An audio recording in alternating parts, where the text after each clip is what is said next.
supaya kita membangkitkan rasa semangat kita alangkah lebih baik. Kayaknya dari tadi serius banget ya Bapak Ibu. Tapi saya pengen coba dulu nih, saya punya ice breaking. Kalau misalkan saya bilang tak, silahkan Bapak Ibu tepuk satu kali. Kalau saya bilang dung, Bapak Ibu tepuk paha 2 kali. Kalau saya bilang tek, Bapak Ibu ewer. Bisa Bapak Ibu? Oke, kita mulai ya. Tak, tak, dung, tek. Mana suaranya? Tak, tak, dung, tak, tek. Oke, terima kasih Bapak Ibu Guru karena memang saya memiliki waktu yang singkat, jelas, padat. Oke Bapak Ibu Guru, mohon izin sebelumnya berdirinya saya di sini bukan saling menggurui ya, tetapi berdirinya saya di sini hanya untuk berbagi pengalaman. Pada saat kemarin saya melaksanakan diklat selama 4 hari yang bertempat di BGTK Banten, di mana diklat ini berkenaan ataupun berkaitan dengan diklat 7 BK hebat. Awalnya mungkin saya melaksanakan diklat ini takut. Kenapa takut? Karena jurus, berkaitan dengan jurus. Saya takutnya seperti di bulan-bulan sebelumnya ya Bu Yani, kita pernah diklat bela negara ya. Bagaimana kita seperti di barak di sana. Nah sekarang ada lagi diklat 7 jurus BK hebat. Saya juga takut pengalaman kemarin saya di barak oleh para TNI. Nah kemarin alhamdulillahnya di BGTPK Banten itu diadakan diklat 7 jurus BK hebat, tidak berkaitan dengan barak membarak. Ya, oke Bapak Ibu Guru, saya di sana kemarin berbagi pengalaman yang amat sangat berharga, khususnya bagi guru BK. Sebetulnya 7 jurus BK hebat ini bukan hanya diketahui oleh guru mapel BK saja, akan tetapi harus pula diketahui oleh guru kelas, guru mapel juga. Kenapa sih kok guru kelas dan guru mapel harus tahu? Kenapa? Ada yang tahu nggak Bapak Ibu? Karena kenapa guru mapel maupun guru kelas harus tahu jurus BK hebat ini? Bapak dan Ibu sekalian dituntut tidak hanya untuk mengajar, tetapi bagaimana cara kita menggali potensi dan membentuk karakter siswa-siswi kita ke depannya. Seperti itu.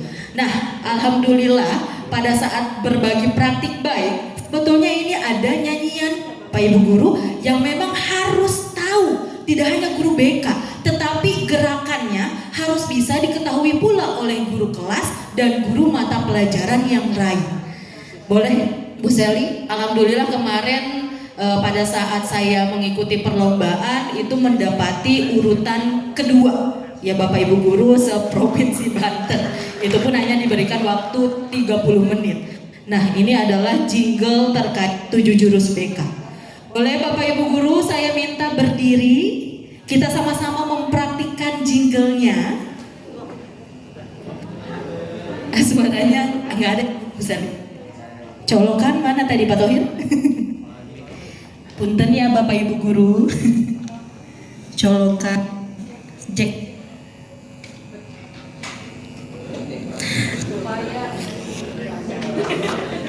Cek supaya kita ngantuk, karena makin sore pasti semakin ngantuk dan pikirannya udah rumah suami. Oke, boleh diputar. Sama-sama boleh kita ikuti gerakannya ya Pak Bu, tapi jangan fokus ke orangnya.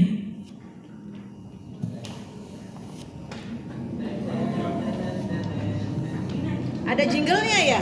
Ada Ibu. Oh, berarti kayak berat.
Lumayan Bapak Ibu ya.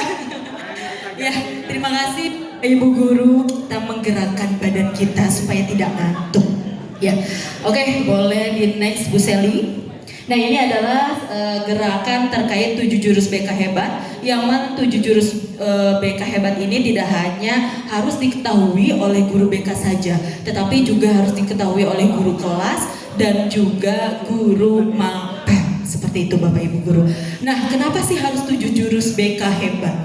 Kenapa kok tidak tidak BK hebat saja? Kenapa harus 7 jurus? Ada yang tahu istilah dari jurus itu apa? Ada guru bahasa Indonesia? Jurus? Pak boleh? Boleh saya tanya? Jurus itu apa sih dalam KBBI Pak? Apa? Ada yang tahu? Guru bahasa Indonesia? Apa Bu Yani? Teknik, strategi. Ya, kalau kita lihat 7 jurus ini kita kaitkan dengan ciri khasnya Indonesia, yaitu pencak silat. Ya, yang namanya jurus, menjurus pasti mengarahkan ataupun mendorong. Nah, boleh next Bu Sel? Nah, 7 jurus BK hebat adalah suatu materi pelatihan untuk guru kelas, guru mata pelajaran, dan guru BK guna untuk meningkatkan suatu kompetensi mereka dalam membimbing, mengembangkan kepribadian. Jadi kita sebagai seorang guru tidak hanya mengandalkan anak didik kita kepada guru BK saja, tetapi kita sebagai seorang guru sudah selayaknya harus saling membimbing, mengarahkan, mendorong mereka untuk menggali potensi ataupun membina ataupun membimbing mereka untuk menjadi pribadi yang lebih baik. Kenapa sih kok Menteri Pendidikan harus ada 7 jurus BK? Kan minimnya tenaga ahli BK sekarang ini Bapak Ibu. Sekarang ini guru BK ini sangat jarang sekali di Indonesia. Nah, guru BK ini kenapa sangat jarang dengan adanya 7 jurus BK ini dikemas sedemikian mudah, sedemikian rupa supaya 7 jurus BK ini tidak hanya diketahui oleh guru BK saja, akan tetapi pula oleh para guru yang lain non BK seperti itu. Next Bu Sally. Nah, terus Bu Sally lanjut saja. Nah, ini istilah jurus BK hebat dipilih sebagai strategi komunikasi yang kuat, mudah diingat, relevan, dan membumi bagi generasi muda. Tadi saya sudah jelaskan ya Bapak Ibu Guru, kenapa sih jurus BK hebat ini, kenapa harus jurus? Yang namanya jurus yaitu tadi, kata Bu Yani bilang teknik. Dan kalau kita lihat dalam KBBI ini bisa dikatakan sebagai menjurus, mendorong anak didik kita tidak hanya dalam potensi akademik saja, tetapi dalam menggali potensi yang memang harus mereka miliki ke depannya lebih daripada bidang akademik itu sendiri. Seperti itu. Next, Bu Sally. Nah, perlu Bapak Ibu ketahui bahwa di dalam 7 jurus BK hebat ini ada yang dinamakan metode ARKA. Ada yang sudah tahu, Bu Guru, ARKA? Ada yang sudah tahu? Nah, ini ARKA ini adalah model pembelajaran yang mana diambil dari pengalaman secara langsung. Ya. Nah, ARKA ini A-nya aktivitas, R-nya refleksi, K-nya konsep, dan A-nya aplikasi. Nah, kalau misalkan saya ketika membuat suatu rencana pelaksanaan layanan, ini bagian isinya harus ada yang namanya ARKA. Nah, aktivitas murid akan diajak untuk beraktivitas terlebih dahulu. Kalau dalam bimbingan konseling bisa diajak untuk menggali potensinya melalui asesmen dan lain sebagainya. Refleksinya, kita bisa membagi hasil daripada asesmen yang dihasilkan oleh murid-murid kita pada saat mereka sudah melakukan tes.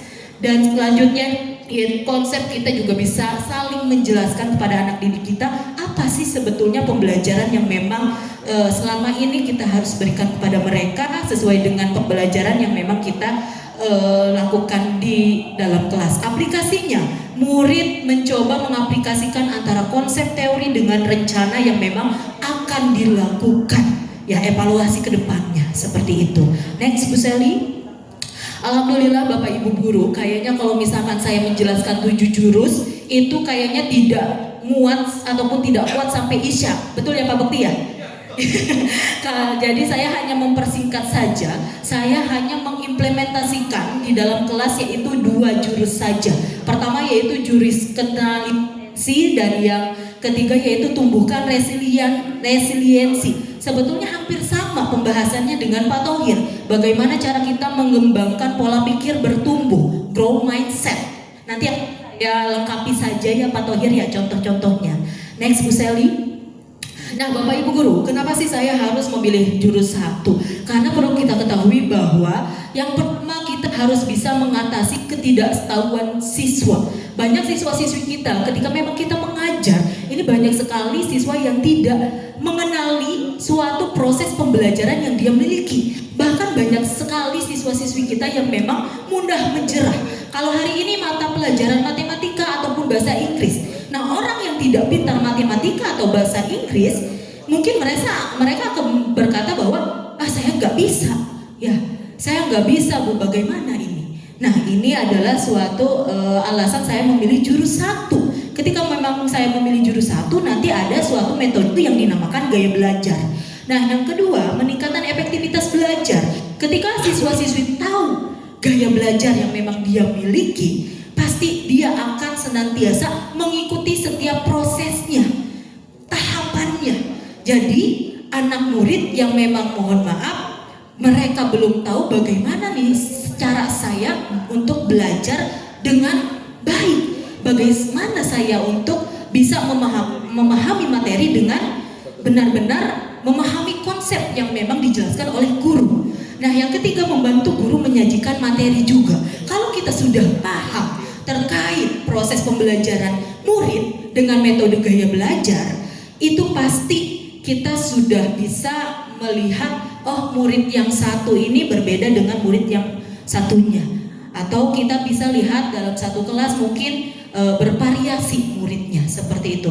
Sebentar, next Bu Sally. Nah, ini adalah alasan memilih jurus ketiga. Kalau kita lihat di SMP 1 Kota Tangerang ini, banyak sekali siswa-siswi yang memiliki pemikiran fixed mindset yang tadi sudah dijelaskan oleh Pak Thohir. Kenapa sih saya harus memilih jurus 3 juga? Yang pertama, menyiapkan remaja menghadapi tantangan. Ya, apalagi kalau kelas 9. Mereka kemarin harus menghadapi TKA. Mereka juga sekarang ini harus menghadapi bagaimana caranya lulus dari SMPN 1. Nah, ini alasan saya memilih jurus ketiga. Yang kedua, memulihkan diri dari kegagalan dan trauma. Bapak Ibu guru, selama saya menjadi seorang guru BK 5 tahun di sini, ini banyak sekali siswa-siswi kita yang memang memiliki depresi yang luar biasa. Bahkan mungkin orang tuanya pun tidak tahu, ya, tidak tahu bahwa anaknya memiliki depresi. Tapi alhamdulillahnya Bapak Ibu guru, begitu luar biasanya SMPN 1, kalau misalkan memang ada yang memiliki suatu trauma yang memang benar-benar kita tidak bisa atasi secara seksama, kita ada yang namanya lembaga Puspaga, Pusat Pelayanan Keluarga, di mana nanti mungkin mereka lah yang lebih paham kalau misalkan siswa-siswi kita tidak bisa diatasi oleh diri kita sendiri. Karena kalau sudah sampai ke Puspaga itu ada psikolognya. Seperti itu. Nah, yang ketiga, membangun pola pikir proceed grow mindset. Kayaknya kalau grow mindset ini sudah dijelaskan oleh Pak Thohir ya Pak ya. Saya sudah tidak perlu, mungkin saya hanya melengkapi saja. Next, Bu Seli. Nah, kemarin saya sudah mengambil sampel kelas 9, yaitu kelas 9D. Bagaimana ketika saya mengajari tentang jurus pertama dalam suatu metode ARKA, Bapak Ibu. Nah, ARKA yang pertama saya aktivitas, yaitu saya memerintahkan anak murid saya untuk menggali potensi mereka dengan mengikuti tes gaya belajar. Ada berapa sih tes gaya belajar Bapak Ibu? Ada 3. Pertama, visual. Kedua, auditori. Ketiga, kinestetik. Bapak Ibu guru sudah tahu gaya belajarnya? Sudah. Gaya belajar Bapak Ibu guru? Ada yang tahu? Ada yang sudah? Pak Topan sudah tahu gaya Topan? Gaya belajar saya itu kolaborasi dari 3 gaya belajar.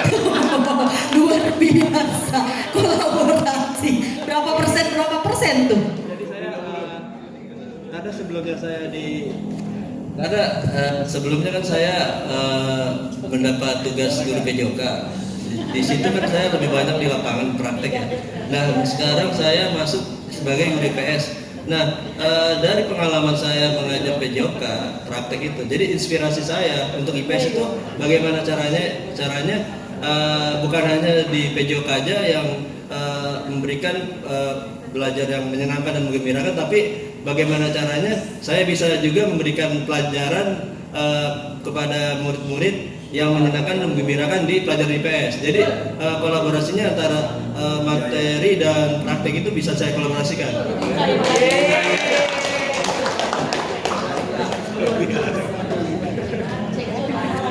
Cek, luar biasa banget ya Pak Topan ya. Berarti Pak Topan adalah salah satu anak yang istimewa. Nah, kemarin refleksinya setelah mereka tes gaya belajar, tentunya keluar hasil auditori, kinestetik ataupun visual. Ada yang dinamakan refleksi. Mereka bertukar pikiran, merefleksikan terkait kekurangan ataupun kelebihan dari gaya belajar mereka masing-masing. Terus di situ kemarin saya menjelaskan tentang konsep, pastinya tentang gaya belajar dan yang aplikasinya.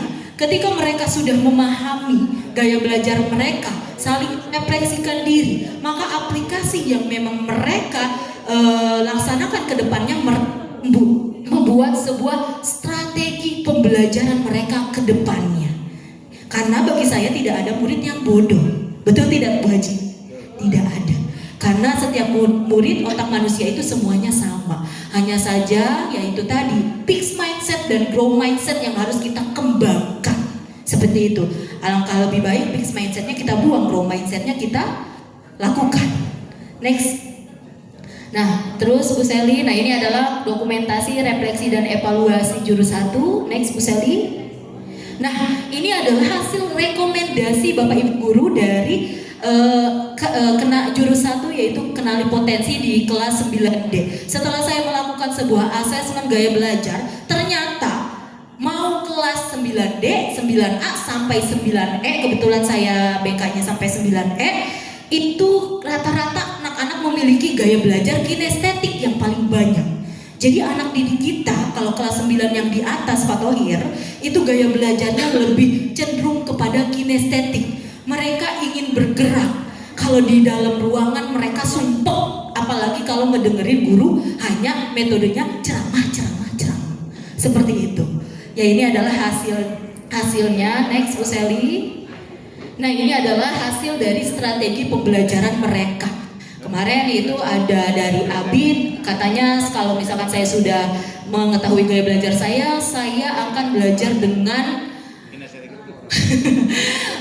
apa itu Bu Sally? Mencoba yang disampaikan oleh guru, karena memang Abid ini cenderung gaya belajarnya apa Bu Sally di situ? Kelihatan nggak? Saya nggak kelihatan. Kalau tidak saya visual ya. Nah, situ juga ada Santi, dia belajar sambil bergerak karena memang Santi ini adalah salah satu anak yang kinestetik juga. Next, Bu Sally. Nah, sebetulnya kalau misalkan memang kita sudah mempelajari bagaimana pembelajaran berdiferensiasi, kalau kita sudah tahu tentang terkait gaya belajar yang mereka miliki, itu akan sangat mudah untuk kita mengenali tipikal-tipikal seperti apa sih siswa-siswi kita ketika di dalam kelas. Nah, nanti kita tinggal melaksanakan metodenya ataupun disesuaikan dengan RPP yang kita miliki. Tapi jujur Bapak Ibu Guru, gaya belajar itu tidak serta-merta mutlak dan memang tidak bisa diubah. Gaya belajar itu bisa dirubah loh Bapak Ibu Guru, sesuai dengan faktor lingkungan, faktor dari dalam diri kita sendiri. Jadi gaya belajar itu tidak hanya tetap hari ini saya kinestetik terus. Tidak, gaya belajar itu bisa berubah-ubah karena faktor-faktor tertentu, faktor keluarga, faktor hubungan kita dengan orang tua, dengan rekan sejawat dan lain sebagainya. Next Bu Sally. Nah, ini adalah salah satu pembelajaran dari aspek tradisional dan terdiferensiasi. Kalau aspek ada konten, proses dan produk, saya yakin Bapak Ibu Guru sudah paham lah yang seperti ini. Zaman dulu satu cara untuk semua murid, tapi kalau sekarang banyak cara sesuai minat dan bakat. Itu perbedaannya Bapak Ibu Guru. Nah, harus ada aspek konten, proses dan juga produk seperti itu. Saya yakin Bapak Ibu Guru sudah paham dan sudah bisa semuanya. Next. Nah, ini adalah mengenal tipikal gaya belajar. Bapak Ibu Guru, saya mau bertanya sama Bapak Ibu Guru. Kalau kita pertama kali membeli handphone, apa yang kita lakukan untuk handphone tersebut? Ada yang bisa jawab? Pak Ade? Kalau pertama kali beli handphone, apa yang Pak Ade lakukan? Hah? Kalau Pak Ade membeli handphone, apa yang pertama kali Pak Ade lakukan?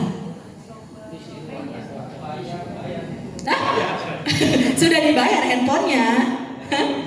Pengecekan. Wiwin, kalau Miss Wiwin pertama kali beli handphone, apa yang Miss Wiwin lakukan? Mati handphonenya. Mati handphone. Kalau Bu Haji? Mati. Miss Wiwin dengan Bu Haji beda nggak Bapak Ibu? Beda. Kalau Miss Wiwin lebih mengamati itu mengamatinya petunjuknya. Kalau Bu Haji lebih kepada ngotak-ngatik dulu. Sama seperti gaya belajar Bapak Ibu. Kalau gaya belajar ini ada yang namanya visual, auditori dan kinestetik. Orang-orang visual pertama kali membeli handphone, pasti dia akan melihat petunjuknya terlebih dahulu. Tapi auditori pertama kali kita membeli handphone, pasti kita akan senantiasa bertanya. Kalau Buti pasti bertanya sama suami ya Buti ya.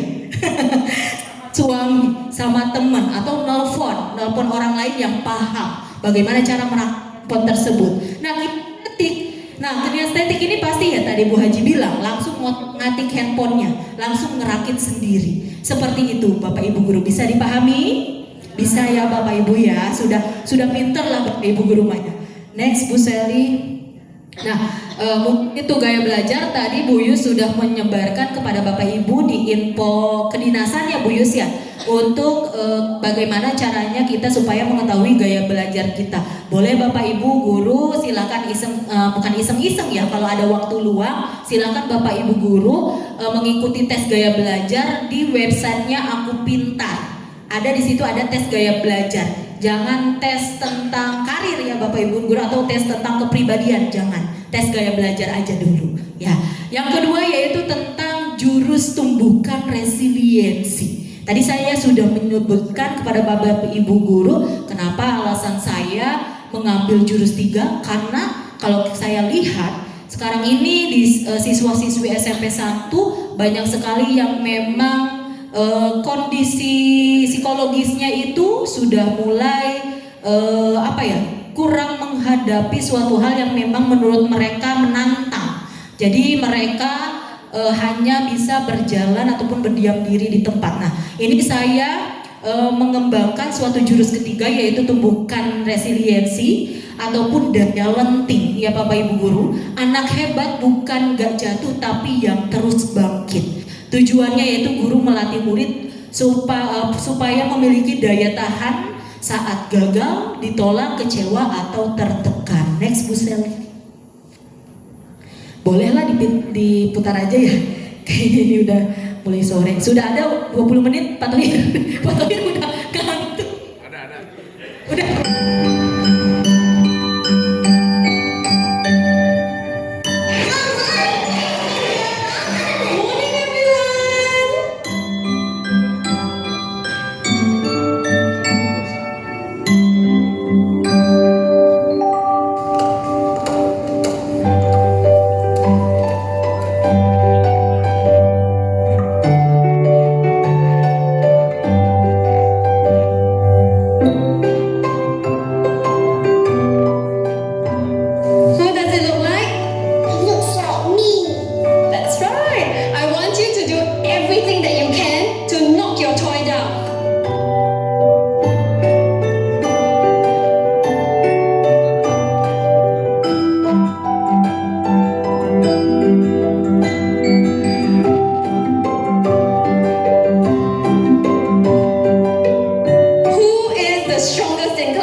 Video kutipan tadi tentang apa Pak Yopi?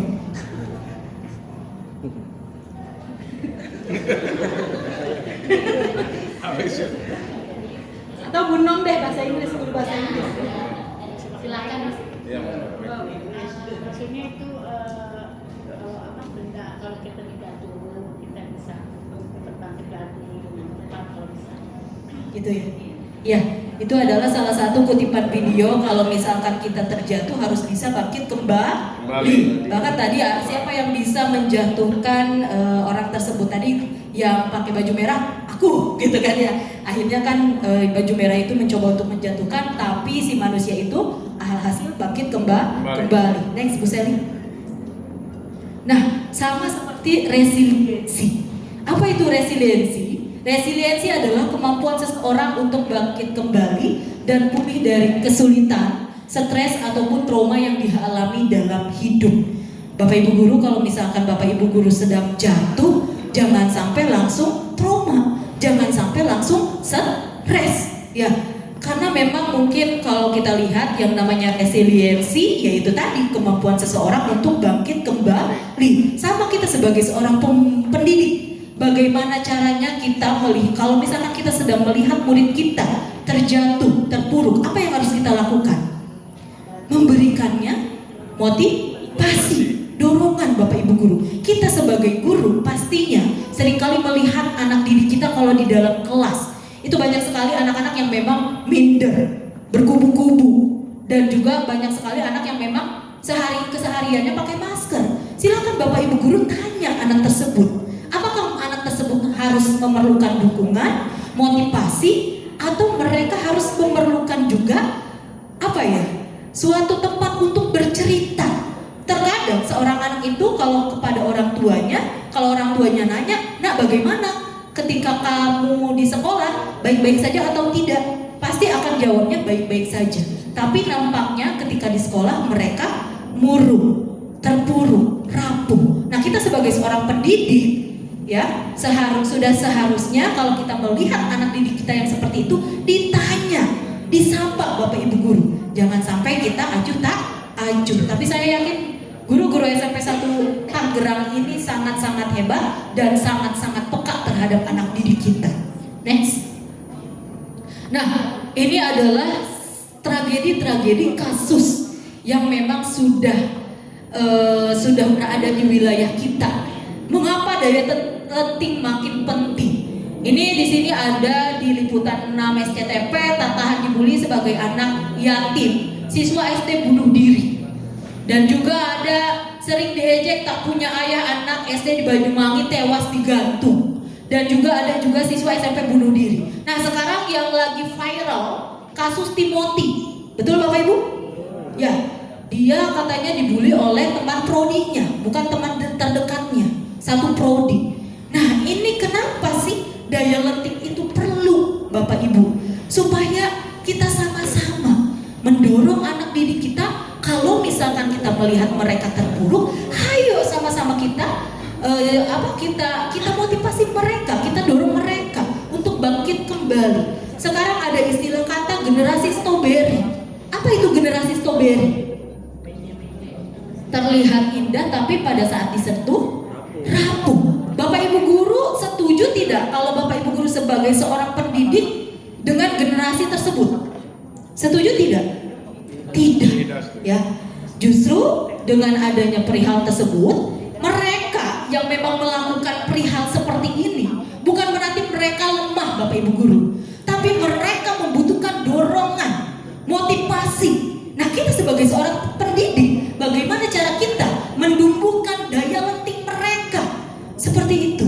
Tapi saya yakin Bapak Ibu guru SMP 1 ini sudah paham yang seperti itu. Next, Bu Seli. Nah, ini adalah pengelompokan dari self resilience, yaitu ketangguhan diri. Ada yang namanya self awareness yang dinamakan kesadaran diri, emosional stabilitas dan adaptasi dan positive perspektif dan self compassion, dan juga ada yang dinamakan effective problem solving, cara memecahkan masalah. Tapi kita akan fokus kepada growth mindset yang tadi sudah dijelaskan oleh Pak Thohir. Kayaknya sudah pada paham ya Bapak Ibu ya? Growth mindset ya. Next. Nah, Bapak Ibu guru, ini ada gambar apa sih? Saya tanya. Gambar apa? Ini adalah gambar kedua anak kembar yang memang dia hidup di dalam satu atap dengan memiliki hanya ayah. Ibunya sudah meninggal. Nah, ayahnya ini adalah seorang pemabuk. Ayahnya seorang pemabuk, pulangnya sering larut malam, dan juga kalau sudah sampai rumah sering marah-marah sama anak-anaknya. Tiba-tiba suatu saat nanti ketika memang mereka berdua besar, ini si A cenderung tidak sukses, tapi si B cenderung sukses. Kenapa? Ada yang tahu? Si A sukses, si B kok bisa nggak sukses? Padahal dia tumbuh di dalam ruang lingkup yang sama, satu atap. Ada yang tahu Bapak Ibu? Pola pikir. Apa Bu Yani? Oke, saya tanya Bu Yani. Apa Bu Yani?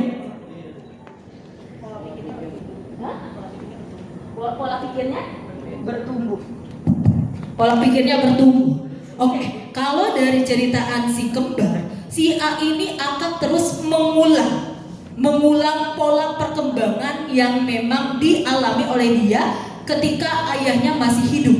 Tapi kalau si B ini memiliki suatu pola yang memang dia tidak mau hidup kelak nantinya seperti ayahnya, Ya betul tadi kata Bu Yani, pola pikirnya yang memang satu tetap, yang satu bertumbuh. Seperti itu. Next Bu Sally. Nah, ini adalah contoh dari fixed mindset dan grow mindset. Ya, tadi mungkin sudah dijelaskan oleh Pak Ustadz Thohir ya. Kesuksesan, kegagalan, kesulitan, masalah, dan kritik. Kesuksesan, contohnya, saya hanya satu contoh aja ya. Saya bisa sukses jika punya bakat. Ini adalah salah satu pemikiran fixed mindset. Tapi kalau misalkan grow mindset, saya bisa sukses dengan terus berusaha. Ya, jadi kalau misalkan orang-orang yang memang memiliki pola pikir tetap itu, mereka memikirkan bahwa sesuatu yang memang mereka punya itu tidak bisa dirubah. Sama seperti ada anak didik kita biasanya bilang, Bu, saya tidak bisa matematika. Itu pemikirannya fixed mindset atau grow mindset? Fixed mindset. Fixed mindset. Tapi kita sebagai seorang guru, bagaimana cara kita menumbuhkan grow mindsetnya? Nah, kamu bukan tidak bisa, tapi belum bisa. Silahkan, bagaimana cara kamu mengerti untuk pelajaran matematika, yaitu dengan cara belajar seperti itu. Pasti sering ya Bapak Ibu guru ya, kalau anak didik kita bilang, Bu saya nggak bisa, Bu saya nggak bisa. Ya betul ya Bu Tia? Iya, padahal bukan nggak bisa, tapi belum bisa. Next Bu Sally. Nah, ini saya ada tebak-tebakan Bapak Ibu guru. Untuk kata-kata yang pertama, terlihat tidak? Ini fixed mindset atau grow mindset? Saya tanya sama Pak Alif. Pak Alif, yang pertama fixed mindset atau grow mindset Pak Alif? Belum kelihatan. Saya percaya bahwa kecenderungan dasar saya adalah sesuatu yang tidak dapat saya ubah terlalu banyak. Fixed mindset atau grow mindset? Fixed mindset. Yang kedua, ini fixed mindset atau grow mindset? Ketika saya menghadapi tantangan, saya biasanya menyerah karena saya merasa tidak cukup mampu. Oke, good. Yang ketiga, saya percaya bahwa saya dapat meningkatkan kemampuan dan bakat saya jika saya berusaha dan bekerja keras. Grow mindset. Terus saya cenderung menghindari tantangan karena saya takut terlihat bodoh atau gagal. Fixed mindset. Oke, saya melihat kegagalan sebagai kesempatan untuk belajar dan tumbuh. Grow. Oke. Usaha dan kerja keras adalah kunci untuk mencapai kesuksesan. Grow. Bakat alami adalah faktor terpenting dalam mencapai kesuksesan. Usaha saja tidak cukup jika Anda tidak berbakat. Fixed. Hah? Apa? Siapa yang fixed mindset? Acungkan tangan. Diam. Hah? Fixed mindset atau grow mindset? Hah? Grow. Kenapa grow? Usaha saja tidak cukup. Berarti kan ada upaya banyak. Upaya banyak. Upaya saja dilakukan dengan banyak. tidak cukup. Bakat alami adalah terpenting, tapi bakat alami dia yang dikendalikan, yang diutamakan. Fix atau grow? Fix mindset. Ya. Oke, next Bu Sally, dikit lagi. Nah, ketika memang kita berbicara masalah fixed mindset dan grow mindset, ini otak kita sedang berkembang. Bahkan otak kita ini diibaratkan sebagai jalan setapak yang bisa berubah menjadi jalan tol. Ya, kalau kita lihat yang namanya neuroplastisitas, apa ya Bu Haji? Bacanya, mohon maaf guru IPA. Neuroplastisitas ini adalah mekanisme biologis yang mendasari grow mindset, di mana setiap kali individu dengan grow mindset menghadapi tantangan dan berusaha mengatasinya, otak mereka sedang membentuk, ya, memperkuat koneksi saraf yang baru. Saya sama seperti yang tadi saya katakan kepada Bapak Ibu guru, kita itu ibaratkan sebuah jalan setapak yang bisa berubah menjadi jalan tol. Betul? Next. Ya. Nah, ini pujian menghancurkan resiliensi. Hati-hati Bapak Ibu guru, kalau kita hanya memuji kelas A dan kelas yang lain tidak dipuji, ini hati-hati Bapak Ibu guru, ada pujian menghancurkan resiliensi. Ini ada salah satu ceritaan ataupun penelitian yang memang diungkapkan oleh salah satu psikolog, profesor psikolog yang berada di Stanford Universitas. Itu dia mengatakan bahwa kelas A ini seringkali dipuji oleh gurunya kamu hebat, kamu pintar, hanya seperti itu. Tapi kalau misalkan kelas B, itu beda kata-katanya. Seringkali diberi dukungan. Terima kasih ya nak, kalian sudah berusaha. Dan sekarang bisa tidak kalau ibu memberikan contoh soal yang lain supaya kalian bisa mengembangkan potensi mereka. Berbeda atau sama Bapak Ibu Guru? Pujian dengan dukungan itu berbeda ya. Kenapa bisa berbeda? Bahaya nggak kalau kita memberikan argumen yang seperti itu ke anak didik kita? Oh, kelas Pak Ade pinter-pinter nih, ya, pinter-pinter, tapi tanpa diberi dukungan. Bahaya ya, Bapak Ibu Guru. Next. Nah, ini adalah pujian dengan dukungan. Dilihat nih, bolehlah nanti dibaca sendiri ya. Next aja. Next. Nah, next. Nah, Bapak Ibu Guru, ini yang terakhir ya. Kalau misalkan kita memberikan suatu argumen sama anak didik kita, jangan lupa memakai konsep burger. Ya. Burger ini kan ada roti, tengahnya diisi dengan apa? Sayur-sayuran dan daging, bawahnya diisi lagi dengan roti. Nah, konsep burger ini yang pertama yaitu awali apresiasi, lalu koreksi. Setelah kita mengkoreksi, apresiasi lagi. Kalau kita melihat anak didik kita yang memang melanggar tata tertib, jangan sampai kita hanya memberikan koreksian saja, tetapi harus dimulai dengan konsep burger seperti ini. Apresiasi, koreksi, dan juga apresiasi. Bapak apresiasi kamu sudah mengerahkan upaya terbaikmu. Nah, koreksinya bagaimana? Bagaimana kamu bisa mengurangi waktu nonton dan mengalokasikan waktu lebih banyak waktu untuk latihan? Nah, apresiasinya, Bapak percaya kamu pasti bisa. Jadi kalau misalkan kita bertemu dengan anak didik kita yang melanggar tata tertib, jangan sampai kita sebagai seorang pendidik hanya memberikan koreksiannya saja. Itu akan membuat anak didik kita sakit hati. Akan mendengar tidak? Tidak akan. Malah mungkin mereka akan mengulang dan mengulang seperti itu. Ya, oke, sudah ya Bu Sally ya. Nah, ini ada tegas dan lembut. Nah, ini ada gambar seekor burung yang menendang anaknya.